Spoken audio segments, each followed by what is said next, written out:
Assalamualaikum warahmatullahi wabarakatuh. Innal hamdalillah wassalatu wassalamu ala sayyidina Muhammad ibn Abdillah wa ala alihi wa sahbihi wa mawalah. Qala rabbi shrah li sadri wa yassir li amri wahlul 'uqdatam min lisani yafqahu qawli, amma ba'd. Santri digital dimanapun Anda berada, muslimin, muslimat, rahimakumullah. Alhamdulillahirabbil alamin. Pada kesempatan kali ini kita masih diberikan nikmat, taufik, hidayah, inayahnya Allah Subhanahu wa taala sehingga masih bisa bersama-sama untuk mudhawamatut ta'allum. Mari bersama-sama kita buka kesempatan kajian pada kali ini dengan bacaan umul kitab Al-Fatihah. A'udzubillahi minasyaitonirrajim. Bismillahirrahmanirrahim. Alhamdulillahirabbil alamin arrahmanirrahim maliki yaumiddin. Iyyaka na'budu wa iyyaka nasta'in ihdinas siratal mustaqim siratal ladzina an'amta 'alaihim ghairil maghdubi 'alaihim waladdallin. Rabbighfirli wa liwalidayya amin. Bismillahirrahmanirrahim. Al-babul awal fadhailul Qur'an waswarin wa ayatin makhsusatin. Bab yang awal dari kitab Al-Muqtatafat ini kita akan membahas tentang keutamaan daripada Al-Qur'an dan beberapa surat serta ayat yang khusus ya. Karena ayat Qur'an itu mempunyai maziyah atau keistimewaan sendiri-sendiri. Bahkan surat satu dengan surat yang lain kadang berbeda keistimewaannya. Ya, ini memang wahyu Allah, tentu saja manfaatnya itu dunyan wa ukhron. Ra'yu ba'dun nasi anna qira'atal Qur'ani biduni fahmi ma'nahu lawun la faidata fihi wala sawab. Hal hada sahih. Pendapat dari sebagian orang, mungkin yang dimaksud penyusun adalah pendapat daripada sebagian kelompok bahwa membaca Al-Qur'an ya, dengan tanpa faham maknanya Al-Qur'an itu lahun, sia-sia, la faidata fihi walasab, dan enggak ada faedahnya sama sekali, bahkan tidak ada pahalanya. Hal hada sahih, apakah ini benar? Karena parah banget ini. Kalau seandainya kita baca Quran dengan tanpa paham maknanya dikatakan tidak ada pahala, bahwa nggak ada faedah sama sekali, ini parah banget. Jadi ibadahnya orang banyak, ini banyak yang tidak ada gunanya, sia-sia. Makanya penyusun mengatakan hal ada sahih, apakah ini benar? Mari kita kaji bersama-sama. Apakah pendapat yang mengatakan membaca Al-Quran dengan tidak paham maknanya tidak ada faedahnya ataupun sia-sia. Dan ini tidak usah jadi perdebatan. Karena apa? Secara dalil nanti sudah jelas ya. Secara dalil sudah jelas, tidak perlu diperdebatkan, tinggal diterangkan saja. Gitu. Hadis yang pertama, ngan Abi Umamah dan riwayatake saking Abi Umamah radhiyallahu anhu. Sami itu krungu sapa ingsun Rasulullahi ing Rasulullah sallallahu alaihi wasallam yaqulu hale dawuh sapa Rasulullah. Iqra'u maca sira kabeh Al-Qur'ana ing Al-Qur'an. Fa innahu krana sak temene Al-Qur'an iku yakti bakal teka apa Al-Qur'an yaumal qiyamati ing dalam dina kiamat syafi'an hale kang nyafaati li ashabihi maring wong kang padha maca ing Al-Qur'an. Rawahu ngriwayatkan hadis sapa Muslimun, Imam Muslim. Hadis yang diriwayatkan Imam Muslim ya dari Abi Umamah radhiyallahu anhu bahwa Rasulullah pernah bersabda, bacalah Al-Qur'an karena Al-Qur'an ini yakti yaumal qiyamati syafi'an, akan datang besok di hari kiamat ini sebagai syafi'an, yang mensyafaati, yang memberikan pertolongan. Jadi syafaat bukan hanya syafaatnya Rasulullah saja. Ya. Bahkan Syekh Abdul Fattah Al-Qadhi ini mengatakan syafaat Al-Quran itu beda dengan syafaat-syafaat yang lain. Nanti di hari kiamat. Kalau syafaat Al-Quran ini mencegah seseorang dari kobaran api neraka. Jadi dia nggak masuk neraka. Belum jadi masuk neraka, syafaat Al-Quran datang, syafaat Al-Quran ini memberikan pertolongan. Gitu. Sedangkan syafaat lainnya itu mengangkat dan menyelamatkan. Sudah berada di api neraka misalnya, karena dalam kehidupannya dia banyak melakukan maksiat ya. tapi mati masih dalam keadaan mukmin sehingga berada di api neraka. Syafaat ini datang, syafaat itu menyelamatkan, mengangkat orang tersebut dari api neraka. Beda dengan syafaatnya Al-Quran tadi. Sehingga Abdul Hamid Muhammad bin Muhammad Al-Ghazali ya dalam kitabnya, dalam karya besarnya yaitu Ihya Ulumuddin ini menukil sebuah hadis, ma min syafi'ain afdhala manzilatan indallahi ta'ala minal Qur'an. Tidak ada syafaat yang lebih utama derajatnya di sisi Allah Subhanahu wa taala kecuali dari Al-Qur'an. Jadi Al-Qur'an ini memberikan syafaat yang sangat besar. Gitu ya. Syafaatnya Al-Qur'an ini yang dimaksud gimana? Bahkan orang bisa mendapatkan syafaatnya Al-Qur'an apakah harus mengetahui tentang isinya Al-Qur'an, kalau membaca harus mengetahui maknanya dan lain sebagainya. Dalam kitab ini diterangkan bahwa amaron Nabi fi hadzal hadis, bahwa Nabi memerintah di hadis ini dengan membaca Al-Qur'an. Walam ya'murhuna bitafsir wala tarjamah. Rasulullah tidak memerintahkan untuk mentafsiri ataupun mentarjemah, khususnya dalam hadis ini ya. Karena nanti di hadis lain perintah tafsir, perintah menterjemah itu nanti berhubungan dengan keilmuan ya. Jadi di sini mengatakan fadhail dalam membaca Al-Qur'an, qiraatul Qur'an, ini Rasulullah di hadis ini tidak ada perintah tafsir ataupun terjemah. Maka fal qiraatu wahdaha ngibadatun yusabu 'alaihal qari' wa yastahiqu syafa'ah yaumal qiyam minhu yaumal qiyamah. Ya. Membaca saja sudah dikategorikan ibadah yang qori'nya ataupun pembacanya ini diberikan pahala, bahkan berhak atas syafaat daripada Al-Quran yaumal qiyamati, di hari kiamat. Jadi syafaat Al-Quran di hari kiamat dalam keterangan ini bisa didapatkan dengan hanya membaca Al-Quran meskipun tidak mengetahui maknanya. Gitu. Ya. Kalau mungkin sampean semua tekun belajarnya itu pasti kalau dalam Sunan Ibnu Majah akan menemukan hadis man qara'al Qur'an wa hafidhahu adkhalahullahu jannah wa syafa'ahu fi asyratin min ahli baiti kullihim qad istaujabun nar. Orang yang membaca Al-Qur'an wa hafidhahu, dan ada yang artikan mengamalkan atau membaca Al-Qur'an secara kontinu, adkhalahullahu jannah, Allah akan memasukkan orang tersebut ke surga, wa syafa'ahu fi asyratin min ahli baitihi, dan syafaatnya diterima. Artinya dia bisa memberikan pertolongan 10 orang dari keluarganya, yang 10 orang itu sebenarnya sudah divonis neraka. Dalam kalimat hafidhah ini kalau kita lihat di syarahnya yaitu Kifayatul Hajat ya, di Syarhi Ibnu Majah, itu mempunyai 2 arti. Arti yang pertama mengamalkan isi dalam Al-Quran. Nah, ini disyaratkan harus orang yang tahu tentang ulumul Quran, atau paling tidak kalau nggak tahu ulumul Quran ya orang yang ngaji atau dekat dengan ulama-ulama yang tahu tentang Al-Quran. Yang kedua bisa diartikan hafidho di sini membaca Al-Quran secara kontinu, ya konsisten. Jadi baca terus, istiqomah dia misalnya membaca. Kalau kita biasa membahasakan adalah istiqomah. Setiap pagi 1 juz, sore 1 juz, malam 1 juz, setiap harinya 5 juz, misalnya kayak gitu.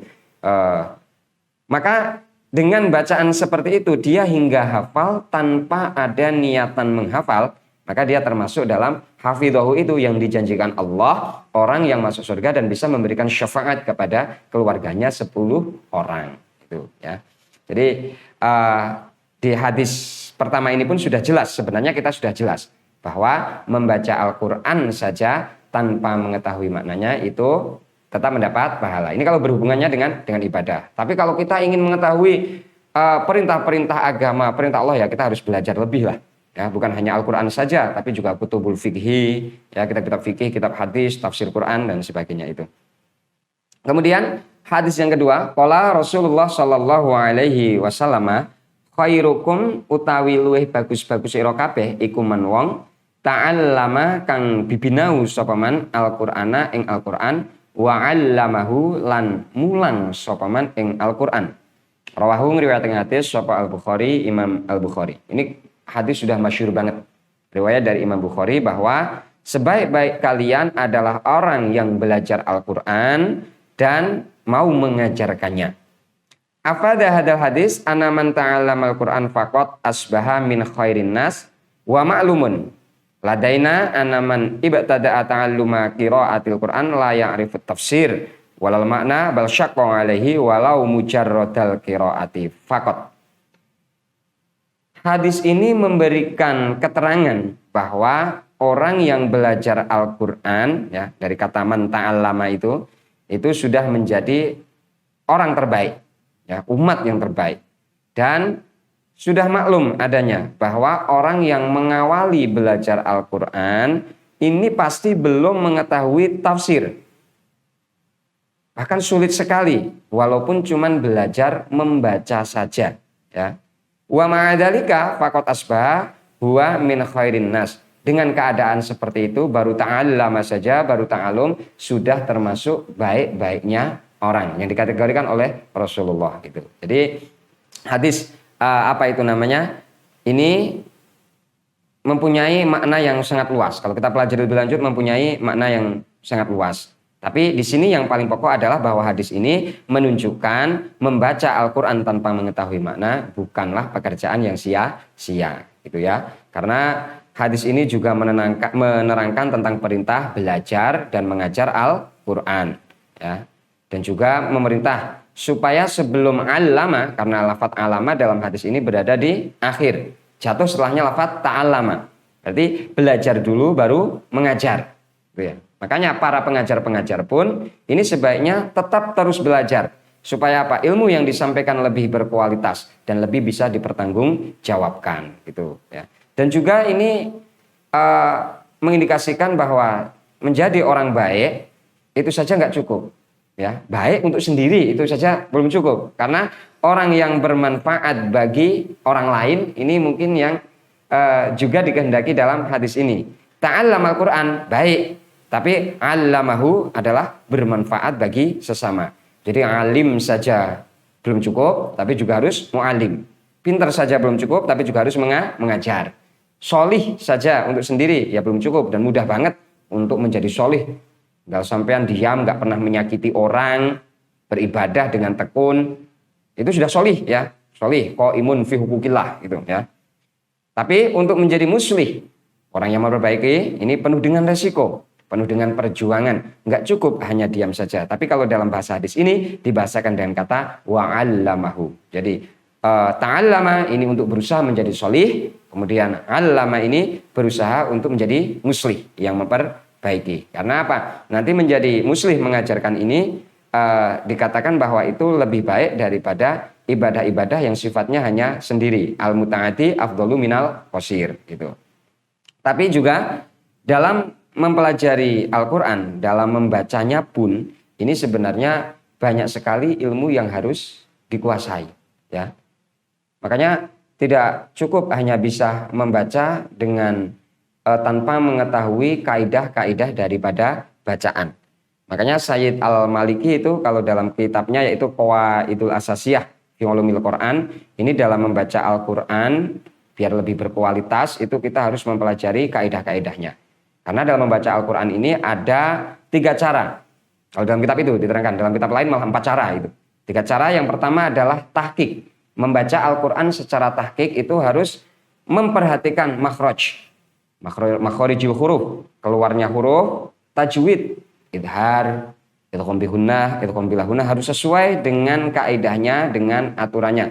Dengungnya, berapa ketukan, cara membaca idhar, saktah, taktek, ya. Kemudian kaidah-kaidah waqaf juga di situ tentang bacaan mat, panjang pendeknya, berapa ketukannya. Ini bacaan tahqiq, kalau bacaan-bacaan tahqiq harus sesuai dengan kaidah. Akan tetapi hal tersebut sangat dianjurkan sekali untuk para pemula-pemula baca. Supaya apa? Membiasakan dalam membaca Al-Quran itu dengan benar. Jadi bagi para pemula ini kalau membaca Al-Quran ya secara tahqiq, karena wal akhdhu bitajwid hatmun lazim, ya, malam yusahil Quran asim itu. Kemudian yang kedua, hadir ini agak mempercepat bacaan.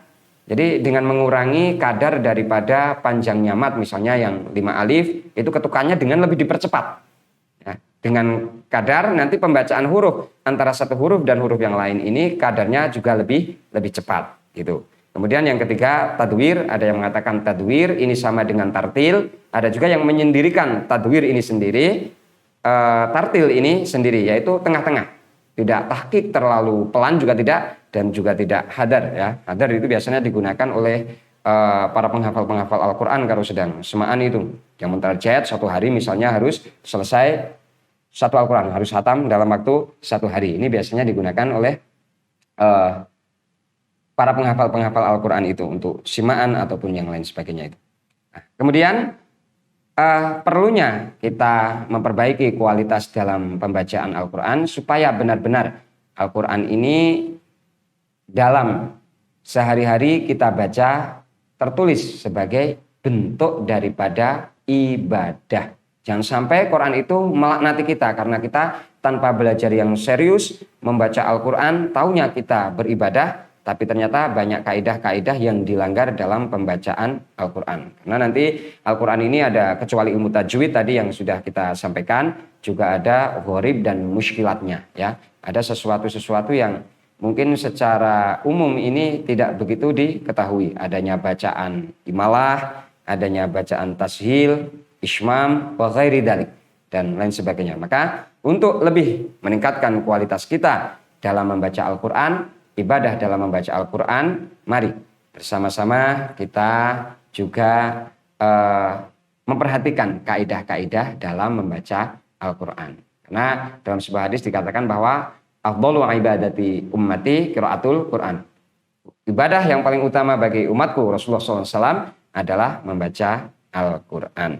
Nah, santri digital semuanya yang berbahagia, untuk pertemuan kali ini mungkin kita cukupkan sekian. Kita sudah dapat 2 hadis, semoga sudah bisa memberikan pencerahan, menjadikan tasykik atau keraguan-keraguan dalam hati kita yang selama ini sering mudawamah beribadah dengan membaca Al-Quran, itu tasykik, rasa keraguan-keraguan itu hilang, sehingga kita lebih mantap lagi ya, lebih mantap lagi bahwa membaca Al-Quran saja tanpa mengetahui maknanya sudah termasuk ibadah. Dari 2 hadis yang kita baca, kita bahas.